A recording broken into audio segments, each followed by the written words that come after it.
Hello दोस्तों, STA channel में आप लोगों को स्वागत है। मैं सुमित सर, आप लोगों के बीच में जो डीआरडीओ से नोटिफिकेशन आया था, शॉर्ट नोटिफिकेशन, उसका अब फुल आ चुका है। जिसमें कि पूरे सीट कहाँ पे कितने सीट है, कौन से ट्रेड के लिए कितने सीट है, कैटेगरी वाइज पूरा पूरा आ चुका है। इसमें एक बहुत बड़ा बदलाव हो चुका है, जो कि टॉपिक का नाम ही मैंने रखा है, हो गया धोखा सभी विद्यार्थियों के साथ। इसलिए धोखा हुआ है क्योंकि पूरा उन्होंने सिलेबस ही बदल दिया है। ठीक है, अभी मैं आप लोगों को आगे बताऊंगा उसमें क्या क्या चेंजेस हुआ है। पूरा एग्जाम पैटर्न ही उन्होंने पूरा चेंज कर दिया है। इसमें बहुत सारे चेंजेस हुए हैं, पूरा ए टू जेड उन्होंने चेंजेस कर दिया। थोड़ा टाइम लिया तो उन्होंने पूरा एक पूरा बदल दिया। अभी तक जितने बार एग्जाम हुआ है, जो भी पिछला एग्जाम हुआ है, वो सभी के सभी उस नोटिफिकेशन को यहाँ पे पूरा ए टू जेड चेंजेस देखने को मिलेगा आप लोगों को। तो मैं एक एक करके आप लोग बताता हूँ। वीडियो थोड़ा सा लंबा होने वाला है क्योंकि पूरा चेंजेस हो गया है, इसलिए मेरे को शॉर्ट में बताने में थोड़ा तकलीफ होगी। इसलिए मैं क्या कर रहा हूँ कि वीडियो को धीरे धीरे एक एक थोड़ा सा वीडियो लंबा होगा, क्योंकि आप लोगों को भी समझना पड़ेगा। नहीं तो ऐसा होगा कि आप लोग अप्लाई कर देंगे और कुछ ना कुछ मिस्टेक हो जाएगा, जिसके कारण आप लोगों का फॉर्म रिजेक्ट भी हो सकता है।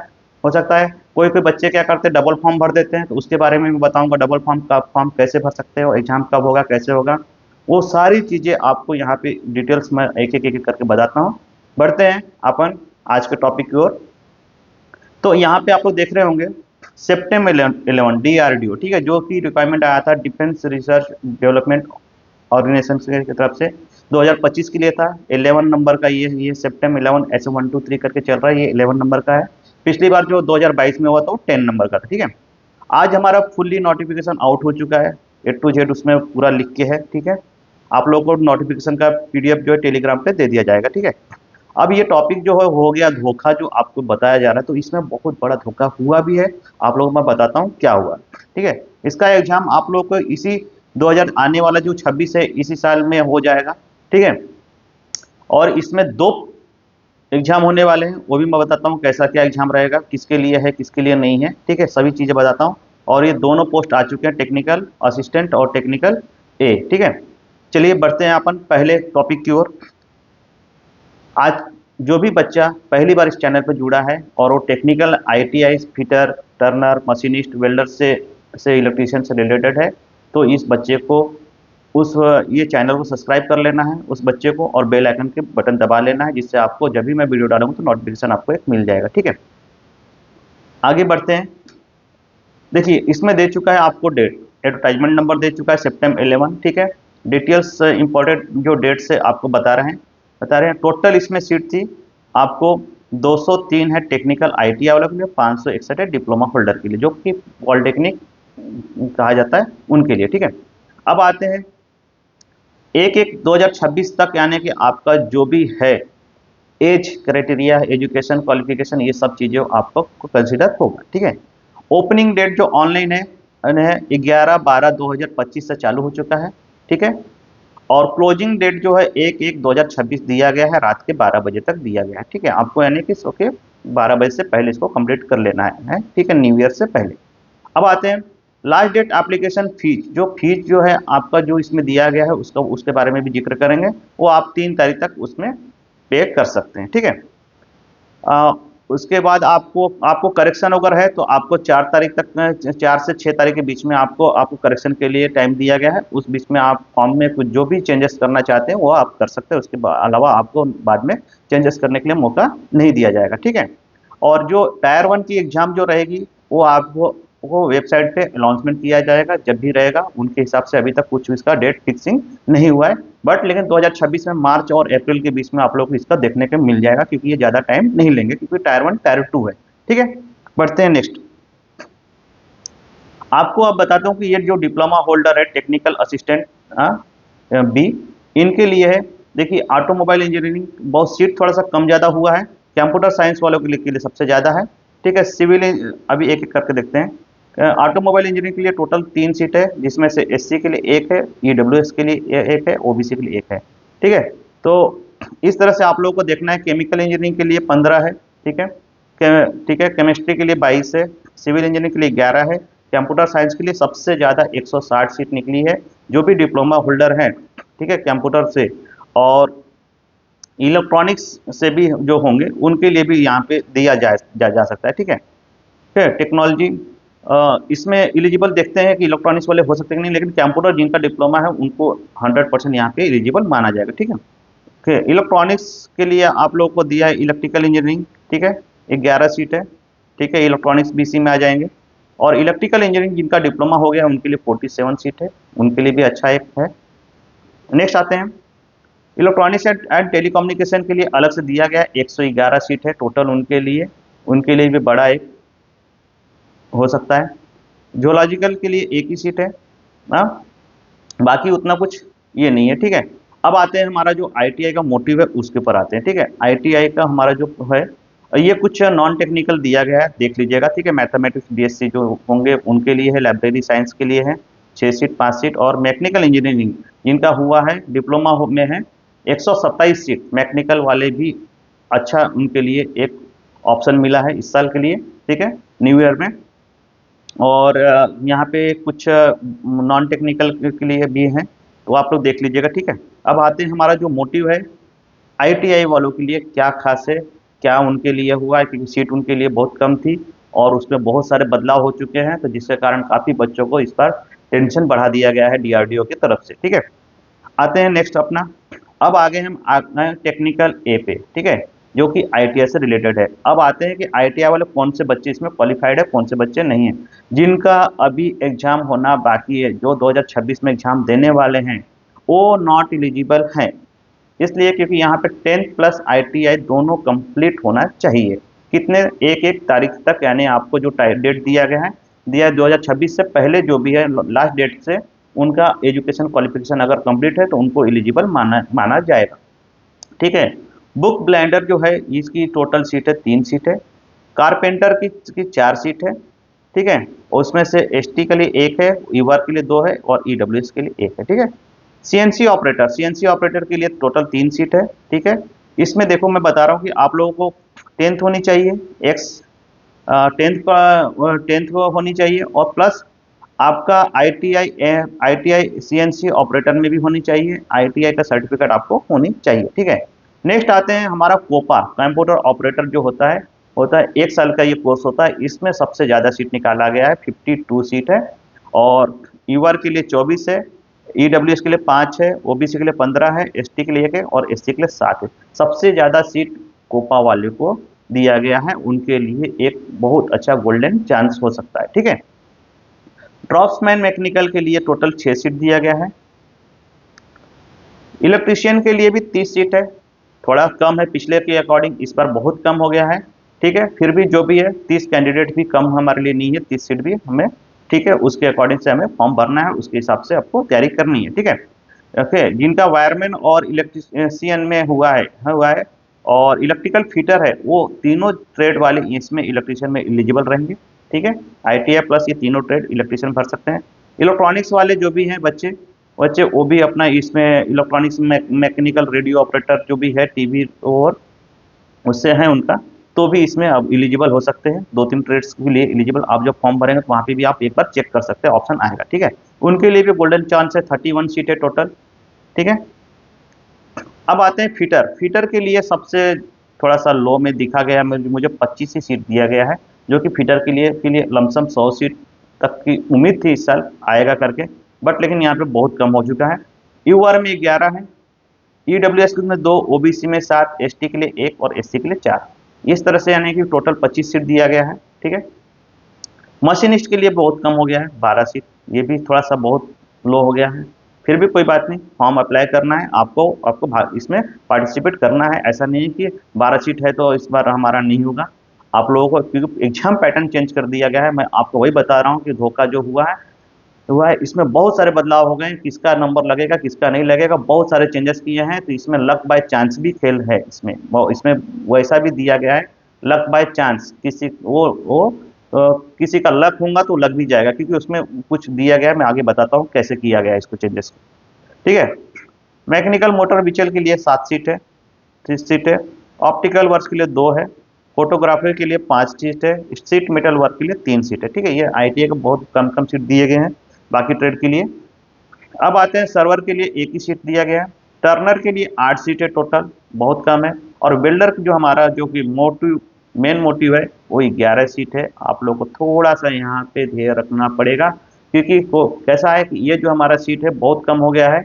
और ऐसा नहीं है कि आप लोग को 11 सीट में जो 11 भी बच्चे सिलेक्ट होंगे वो एक योद्धा ही कहलाएंगे, क्योंकि उसमें बहुत सारे चेंजेस हुए हैं। तो आप लोग को ऐसा ये नहीं होना है कि हमारा होगा नहीं होगा, सभी को भागीदारी करना है, ठीक है।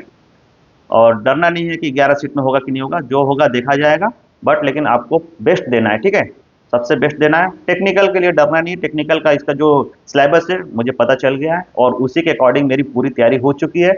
आप लोगों को घबराने की जरूरत नहीं है, ठीक है। अब आते हैं पोस्ट, जो कोड ऑफ पोस्टिंग, पोस्टिंग आप लोगों को कहाँ कहाँ दिया जाएगा। देखिए यहाँ पे एक बार से दिखा रहा, पोस्टिंग स्टेशन दिया गया है आप लोग को, और आईटीआई वाले ही एलिजिबल रहेंगे, बाकी नॉर्मल नहीं रहेंगे, ठीक है। पोस्टिंग देखो यहाँ पे दिया गया है, अहिल्यानगर, अंबरनाथ, बालासुर, बेंगलोर, ठीक है, चंडीगढ़, दिल्ली, देहरादून, चेन्नई, चेन्नई, ऐसे करके यानी कि बहुत सारे इसके जो इंडिया में जहाँ जहाँ ऑर्गेनाइजेशन है वहाँ वहाँ आपको यहाँ पे लोकेशन दिया गया, इसके अनुसार आपको चूज करना है। ऑप्शन अगर आता है तो उसमें आपको सबको चूज करना है कि आप कहाँ कहाँ पोस्टिंग ले सकते हैं। लेकिन ये यहाँ पे कह रहा है ऑल इंडिया, ठीक है, आपको कहीं भी पोस्टिंग दिया जा सकता है। पोस्टिंग स्टेशन ऑल इंडिया आपको कहीं भी दिया जा सकता है, आप इसमें चूज कर सकते हैं अगर ऑप्शन होगा तो। नहीं तो आपको अब उनकी मेरिट के हिसाब से दिया जाएगा, ठीक है। चलिए नेक्स्ट बढ़ते हैं। सीट के बारे में अभी हम लोग जान लिए, ठीक है। अब हम देखेंगे एलिजिबिलिटी के बारे में, ठीक है। 18 से 28 जिनका एज है वो नॉर्मल एज में आएंगे ओपन कैटेगरी के लिए, ठीक है, वो सभी उसमें एलिजिबल रहेंगे। 18 से 28 के बाद अगर उनका जैसे जैसे कास्ट है उसके अनुसार यहाँ पे आपको बताया गया है कि छूट है। ओबीसी को 3 ईयर छूट है, प्लस 28 प्लस 3, ठीक है, 31 तक एज अगर उनकी होती है तो वो एलिजिबल है। और ये कब तक के लिए है, 1/1/26 के अंडर में आना चाहिए, उसके बाहर अगर जा रहे हैं तो आप एलिजिबल नहीं है, ठीक है। SC/ST के लिए 5 साल के लिए है, PWD यूआर के लिए 10 है, PWD ओबीसी के लिए 13 है, PWD SC/ST के लिए 15 साल का छूट ऐसे दिया गया है, ठीक है। आप अपना कैटेगरी और क्राइटेरिया के अनुसार आप इसको एक बार देख लीजिएगा, ठीक है। उसका ही कुछ भाग है आपको डिफेंस के अकॉर्डिंग, एक्स सर्विसमैन जो भी है ऐसे देखे हैं आप लोग को थोड़ा सा ये, और जो जिस कैटेगरी में आता है वो थोड़ा देख लीजिएगा, ठीक है। आते हैं नेक्स्ट हमारा कि मेडिकल फिटनेस। आपका जो मेडिकल फिटनेस के बारे में इसमें जिक्र पहले ही नोटिफिकेशन में कर दिया गया कि आपकी जो आंखें है 6/6 होनी चाहिए, ठीक है, ठीक है। और ये आप लोग थोड़ा सा डॉक्टर से चेक करा लीजिएगा एक बार फॉर्म भरने से पहले, ठीक है, कि आपकी जो आंखें है वो बराबर है कि नहीं है इस विजन के अकॉर्डिंग, ठीक है, 6/6 है कि नहीं है, जो भी विजन है आपको अगर मेंशन करना हो तो मेंशन। अभी तक मैंने फॉर्म ओपन नहीं करके देखा है कि उसमें क्या क्या है। जैसे अगर फॉर्म ओपन होता है तो उसके अकॉर्डिंग आप लोग थोड़ा सा देख लीजिएगा, अगर विजन होंगे तो आप लोग उसमें एक बार डॉक्टर से चेक करा के उसमें विजन आप लोग डालिएगा। नहीं तो फिर आप लोग अगर नहीं विजन होगा तो बाद के लिए भी आप लोग एक बार आंखों को टेस्ट करा लीजिएगा, ठीक है। इससे आपका आंखों को पता भी चल जाएगा, मेडिकल फिटनेस आगे आपको ध्यान में रहेगा, ठीक है। नेक्स्ट आते हैं पेमेंट। अब आते हैं मोड की, पेमेंट मोड कैसा है, फीस कितना हुआ है। इस बार फीस में भी कुछ चेंजेस हुए हैं। हर साल हमें फीस बहुत कम देखने को मिलता था, इस बार फीस थोड़ा सा डिफिकल्ट कर दिया गया है, ठीक है। यूआर, ओबीसी, ईडब्ल्यूसी जो ये बी वालों के लिए जिनका पॉलिटेक्निक होल्डर थे उनके लिए नॉर्मल फीस ओबीसी के लिए 250 रुपये रखा गया, प्लस रिफंड जो फीस बोल रहा 500 रुपये। तो ये कैसा है, आपको ये टोटल मिला के 750 रुपये अभी एग्जाम के टाइम, ये एप्लीकेशन के टाइम पे करना है। जो बच्चा एग्जाम में अपेयर रहेगा, मतलब जो प्रेजेंट रहेगा टायर 1 में, उससे ये 500 रुपये आपको रिफंड किया जाएगा, ठीक है। और जो आपने डिटेल्स बैंक डिटेल्स फॉर्म में फिलअप किया है उसी में आएगा, आपने उसमें गलत फिलअप किया है तो आपको दोबारा मौका नहीं दिया जाएगा, उसके अकॉर्डिंग आपका ये पैसा रिफंड नहीं होगा, ठीक है। इसमें नोटिफिकेशन में साफ क्लियर कर दिया गया, ठीक है। यहाँ पे देखने को लिखा है रिफंड फी एंड अमाउंट 500 रुपये shall be refund to their candidate who appear in tier 1 exam, ठीक है। टायर 1 एग्जाम में जो भी बच्चा अपेयर रहेगा, प्रेजेंट रहेगा उसी को बच्चे को 500 फीस जो है एक्स्ट्रा जो लिया गया है वो रिटर्न किया जाएगा। अब काफ़ी बच्चों का कहना होगा कि 500 रुपये एक्स्ट्रा क्यों लिया जा रहा है, तो इसलिए लिया जा रहा है क्योंकि जो भी बच्चा अप्लाई करता है फॉर्म तो उन सभी बच्चों को एडमिट कार्ड डिक्लेयर किया जाता है, एडमिट कार्ड दिया जाता है, सीट उनकी बुक होती है, पीसी उनका रिजर्व होता है, उसमें भी उन लोगों को डीआरडीओ को काफ़ी खर्चा होता है एक एक पीसी का, और बच्चा अपेयर रहता है, नहीं आता है, अतः उसके कारण उनका कॉस्ट ज़्यादा हो जाता है। इसलिए 500 रुपये एक्स्ट्रा लिया जा रहा है कि जो भी बच्चा फॉर्म भर रहा है तो उस एग्जाम को भी पहुंचे, उसमें भागीदारी हो।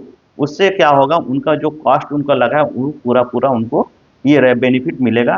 नहीं तो काफ़ी लाखों फॉर्म आते हैं और हजारों में बच्चे पहुंचते हैं, इसलिए उन्होंने 500 रुपये एक्स्ट्रा लिया है कि जो बच्चा अगर प्रेजेंट नहीं रहेगा तो उसका 500 रुपये उसका रिफंड नहीं किया जाएगा। ठीक है, सेम टेक्निकल वालों के लिए भी वैसी हो, ओबीसी, ईडब्ल्यूएस, जनरल और एमएसपी के लिए 100 रुपये है फीस और 500 रुपये एक्स्ट्रा लगेगा, और उनको उनसे 600 रुपया टोटल लिया जाएगा। ठीक है, अब आते हैं कि एक सर्विसमैन और वुमन और SC ST PW के लिए गर्ल्स के लिए कोई भी कैटेगरी की गर्ल्स है उससे इसमें फीस नहीं लिया जाएगा, चाहे वो ओबीसी से हो या ओपन से हो। ठीक है, बाकी कैटेगरी से भी उनसे नील रहेगा, प्लस 500 रुपये फीस जो है वो उनसे लिया जाएगा और वो रिफंड रहेगा। जैसे वो एग्जाम देंगे उसके कुछ दिन के बाद उनका उनके अकाउंट में जो अकाउंट डिटेल्स देंगे उसमें उनको रिफंड मिल जाएगा।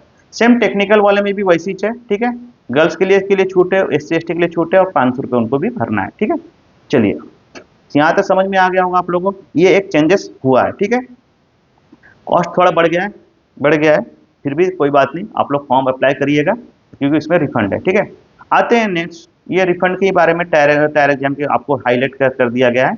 इसमें बोला गया है, देखो, system will not be hold responsibility में एनी इशू। ठीक है, refund the refund after result of incorrect entry, मतलब इनकरेक्ट आपने बैंक डिटेल्स दिया है, जैसे यहाँ पे लिखा है बैंक डिटेल्स, आपने अगर बैंक डिटेल्स अगर इनकरेक्ट डाला है तो आप उसमें रिस्पॉन्सिबिलिटी डीआरडीओ सेप्टेम 11 नहीं होगा, वो आपकी गलती है, आप उसका रिफंड के लिए भागीदारी नहीं हो सकते हैं। ठीक है, आपका वो पैसा डूब गया समझ के चलना है। ठीक है, अब आते हैं करेक्शन एप्लीकेशन के लिए। यहाँ पे दिया गया आपको 4 तारीख से 6 तारीख के बीच में मिलेगा। जो भी आप अगर फॉर्म भरते समय कुछ गलतियां हो गई होगी उसको आप लोग को ये 4 तारीख से और 6 तारीख के बीच में आपको चेंजेस करने के लिए एक मौका दिया जाएगा। ठीक है, नेक्स्ट आते हैं एग्जाम सेंटर। ठीक है, टायर 1 का जो एग्जाम सेंटर है आप लोग को ये सिटी का नाम दिया गया, आपके जो भी नज़दीक में होगा उसके अकॉर्डिंग आप इसको भर सकते हैं। ठीक है, देख लीजिएगा, काफ़ी ये लंबा है, वीडियो लंबा हो जाएगा इसलिए मैं इसको ये स्किप करता हूँ। ठीक है, अब आते हैं हाउ टू अप्लाई कैसे करना है। तो आपको डीआरडीओ के वेबसाइट पे जाना है, ये आपको दिया गया डीआरडीओ का वेबसाइट, यहाँ पे जाके अप्लाई करना है। इसमें आप लोग को ईमेल आईडी, मोबाइल नंबर आप लोगों को खास करके ध्यान में रखना है, जो भी आपका होगा, और वो वही डालिएगा जिसको आप लोग चालू रखते हैं। ठीक है, बंद वाले को डालेंगे बाद में नोटिफिकेशन नहीं मिल पाएगा। ठीक है, और रिसेंट आपको फोटो जो क्रॉप होगा पासपोर्ट साइज रिसेंट वाला होना, 3 महीने 6 महीने का अंदर वाला लेटेस्ट वाला फोटो आप लोग डालिएगा। ठीक है, स्कैन कॉपी में डॉक्यूमेंट्स में 10th का मार्कशीट, ITI का मार्कशीट, जो भी डिप्लोमा होल्डर है डिप्लोमा, सभी डॉक्यूमेंट्स का कास्ट वगैरह जो भी है आप लोग इसको ओरिजिनल लेके जाइएगा या स्कैन करके रखिए, उसमें वही अपलोड करिएगा। ठीक है, और उसमें कह रहा है एज प्रूफ में आपका 10th सर्टिफिकेट जो है डिप्लोमा जिसको कहते हैं उसमें आपका डेट ऑफ बर्थ मेंशन रहता है, वही वाला अपलोड करना है एज प्रूफ के लिए। ठीक है, नेक्स्ट बढ़ते हैं, आते हैं एप्लीकेशन फॉर मल्टी पोस्ट। ठीक है, आप लोगों का इच्छा होगी कि जैसे कोई बच्चा क्या करता है, दो ट्रेड से ITI या दो ट्रेड से डिप्लोमा करता है या 2 ट्रेड के लिए एलिजिबल रहता है क्वालिफिकेशन के हिसाब से।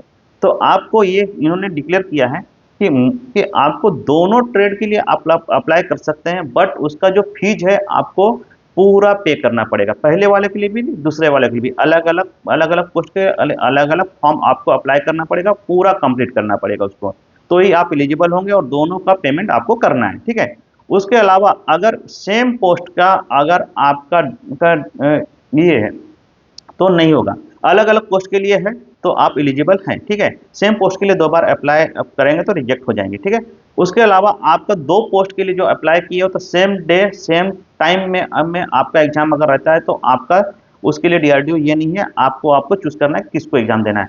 अगर अलग अलग टाइम मिलता है और सेम डेट मिलता है तो आपको वो डिस्टेंस देखना है कि आप उतने दूरी में पहुंच जाते हैं तो ही आप एग्जाम दीजिए, नहीं तो उसको स्किप करना पड़ेगा, उसके लिए भी डीआरडीओ एलिजिबल यानी कि जिम्मेवारी नहीं लेगा।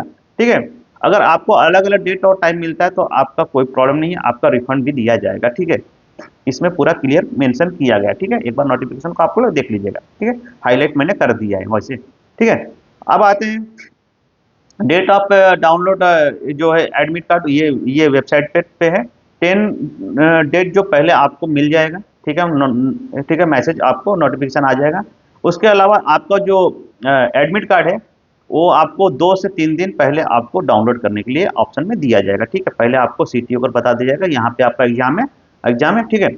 उसके बाद यहाँ पे देख रहे हो हाईलाइटर में आपको आईडी प्रूफ के लिए कहा जा रहा है। जो एग्जाम सेंटर पे आपको आईडी प्रूफ दिखाना है, जिसमें नाम जैसा आपने मेंशन किया है या फॉर्म में वैसे ही हॉल टिकट पे नाम आएगा, और उसी नाम के से रिलेटेड आपका आईडी होना चाहिए, उसमें कोई चेंजेस नहीं होना चाहिए। डेट ऑफ बर्थ जिसमें मेंशन हो, फोटो मेंशन हो, वही आईडी आपका मान्य होगा, नहीं तो आपको एंट्री नहीं दिया जाएगा, ठीक है। यहाँ पे पूरा क्लियर मेंशन कर दिया गया है, ठीक है। आप लोग इसको मैं आप लोग को समझा दिया हिंदी में, ठीक है। नेक्स्ट आते हैं कि जो हमारा बदलाव हुआ है, जिससे धोखा हुआ है, वो यहाँ पे हो गया है, ठीक है। आप लोगों को अभी मैं बताता हूँ कि ये धोखा क्या हुआ। अभी तक जितने भी एग्जाम होते थे केवल ये होते थे, 120 मार्क का पेपर होता था, जिसमें से 20 मार्क या मार्क का अपना नॉन टेक्निकल होता था और 100 मार्क का टेक्निकल होता था। एक ही एग्जाम होता था और उसमें पूरा पिक्चर खत्म होता था, ठीक है। अब जो हो रहा है, अभी देखो यहाँ पे डिप्लोमा होल्डर के लिए भी और अपने को आईटी वाले के लिए भी सेम पैटर्न रखा गया है। अब होगा आपका टायर 1 टायर 2, ठीक है, टायर 1 टायर 2। इसमें नॉन टेक्निकल वाला बच्चा ही अब एलिजिबल हो पाएगा, ऐसा हो चुका है। क्योंकि पहले जो होगा नॉन टेक्निकल का होगा, जिसमें से आपको दिखा रहा है यहाँ पे जनरल साइंस के 40 क्वेश्चन रहेंगे, जनरल इंग्लिश 30 क्वेश्चन रहेंगे, एफटी 40 रहेंगे, और जनरल इंटेलिजेंस रीजनिंग जो रहेंगे 40 क्वेश्चन आपको रहेंगे। इस तरह से 150 क्वेश्चन का बनाया गया है। जो बच्चा ये क्वालिफाई करेगा उसी को पार्ट बी मतलब टेक्निकल का पार्ट पोर्शन मिलेगा। अब यहाँ पे पूरा चेंजेस कर दिया गया है, ठीक है। तो अब आप लोग को सोचना है कि हमें कैसे क्या तैयारी करना है। पहले टायर 1 है तो पहले टायर 1 पे टूटिएगा, और प्लस साथ में टेक्निकल को लेके चलना है। ऐसा ना हो कि आप टेक्निकल को छोड़ देंगे टायर 1 के चक्कर में। टायर टेक्निकली रिजल्ट जो है टेक्निकली यानी कराएगा, क्योंकि टायर 1 जो है ये केवल है संख्या कम करने के लिए बच्चों का, ठीक है। आप लोगों को क्वालिफाई के लिए रखा गया है, ठीक है।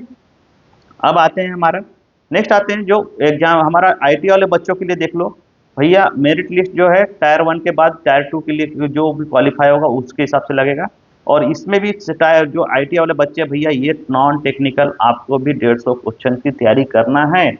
अब हो गया कि भैया सुमित सर क्या करेंगे, सुमित सर भैया नॉन टेक्निकल तो कैसे कवर करेंगे, कम समय में नॉन टेक्निकल नहीं होता, आप लोगों को और मुझे टेक्निकल भी कवर कराना है। तो मैं आप लोगों का पार्ट बी केवल कवर कराऊंगा, और पार्ट बी में भी जो इन्होंने कहा है, देखो यहाँ पे लिखा है डीजीटी सिलेबस के अनुसार ही आपका एग्जाम होगा, और इसका पूरी तैयारी मैंने पहले ही करके रख दिया है।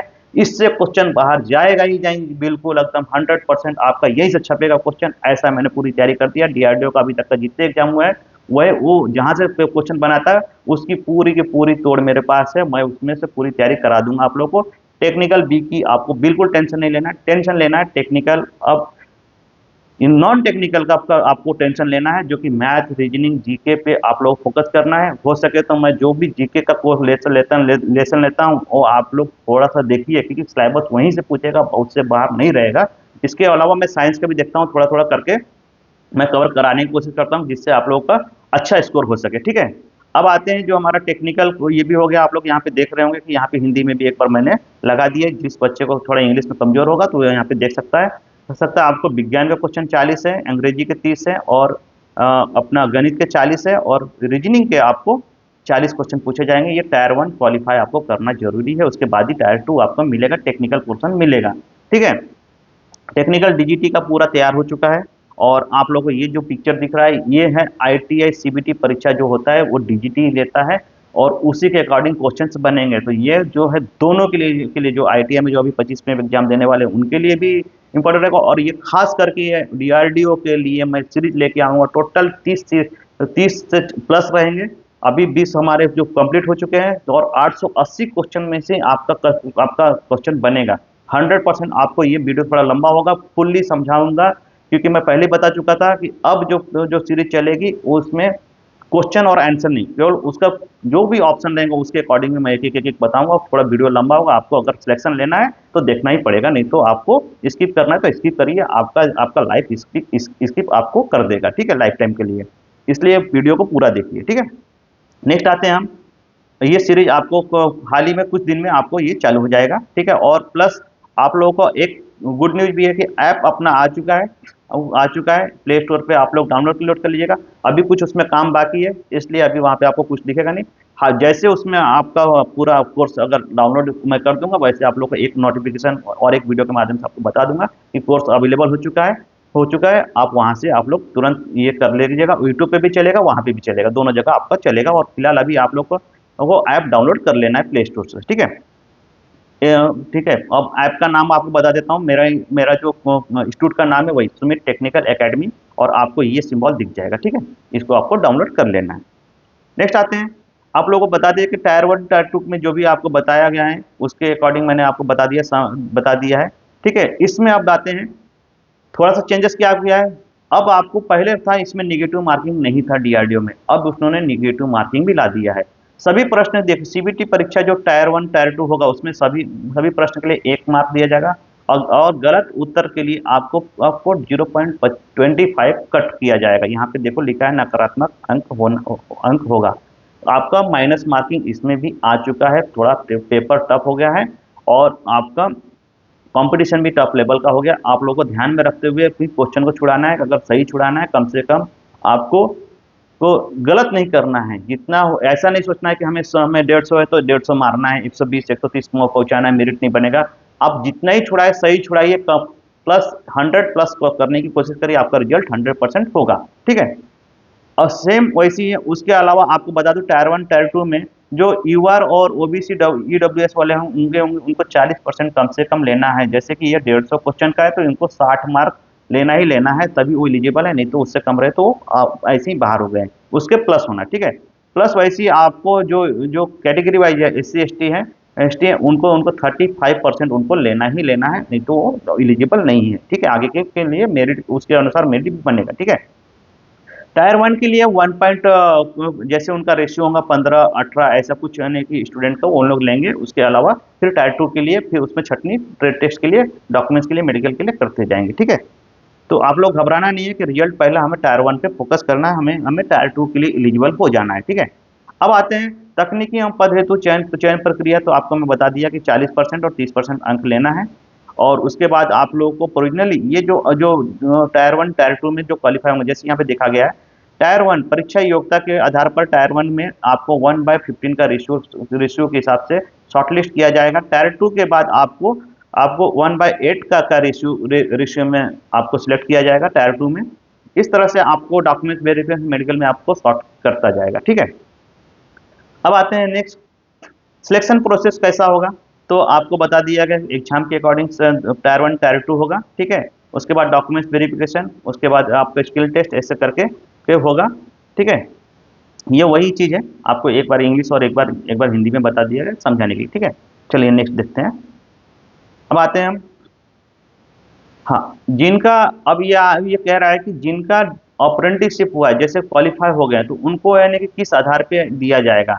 जैसे अगर क्या होता है सेम मार्क आ जाता है किसी किसी स्टूडेंट का, तो उसके अकॉर्डिंग क्या होता है कि हम किसको देते हैं। वो कह रहा है कि 2 साल के अंदर में जिनका डीआरडीओ से अप्रेंटिसशिप हुआ है तो उन पे छूट दिया जाएगा, उनको थोड़ा सा कंसेक्शन दिया जाएगा, उनको उनको पहले लेने की ये किया जाएगा, ठीक है, सोचा जाएगा।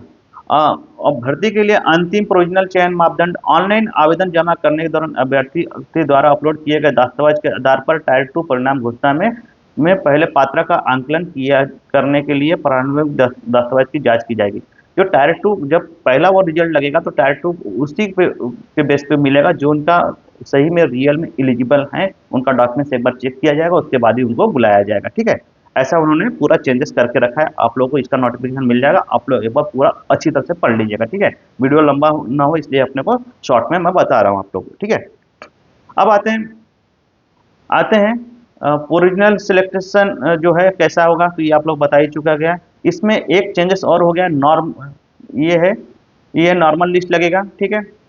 और उसके बाद डेट ऑफ बर्थ और ये कैंडिडेट जो है place of higher merit list, उसके अनुसार आपको जो सेम मार्क हो जाता है तो किसी को का, जैसे कि मान के चलो एक बच्चे का 80 है और इसका भी 80 है, अब सीट कैटेगरी का एक ही है, तो अब देना किसको है, तो उसके अनुसार डेट ऑफ बर्थ देखा जाता है। फिर उसको उसको नॉर्मली से मार्क देखा जाएगा, टायर 1 में कितने हैं, टायर 2 में कितने हैं, ऐसे करके पूरा चेंजेस करके वो उनका क्राइटेरिया होता है। उसमें भी देखते हैं अप्रेंटिसशिप बच्चा कहाँ से किया है नहीं है। तो वो सब चीज़ें वो आपकी बात की बात है, उसका एक जब रिजल्ट होगा तब उसके बारे में अच्छे से बताएंगे। फिलहाल अभी नोटिफिकेशन में ये सब जिक्र कर दिया गया है, वो डबल से नोटिफिकेशन नहीं बनाएंगे, लेकिन हम रिजल्ट के बाद आप लोग को बताएंगे, ठीक है। जो भी बच्चा इस चैनल पर नहीं पहली बार अगर आज का देख रहा होगा तो इस चैनल से आप लोगों को जुड़ जाना है, और टेलीग्राम पे भी आप लोगों को जुड़ जाना है, और इंस्टा पे भी सब्सक्राइब कर लेना।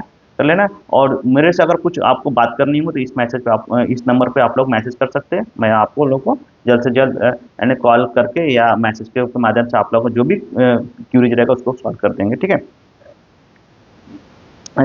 अगर अभी तक आपने अगर चैनल को सब्सक्राइब नहीं किया तो चैनल को सब्सक्राइब कर लीजिएगा, ठीक है। ठीक है, और आज के लिए हम यहीं पर रुकते हैं। Thank you, best of luck.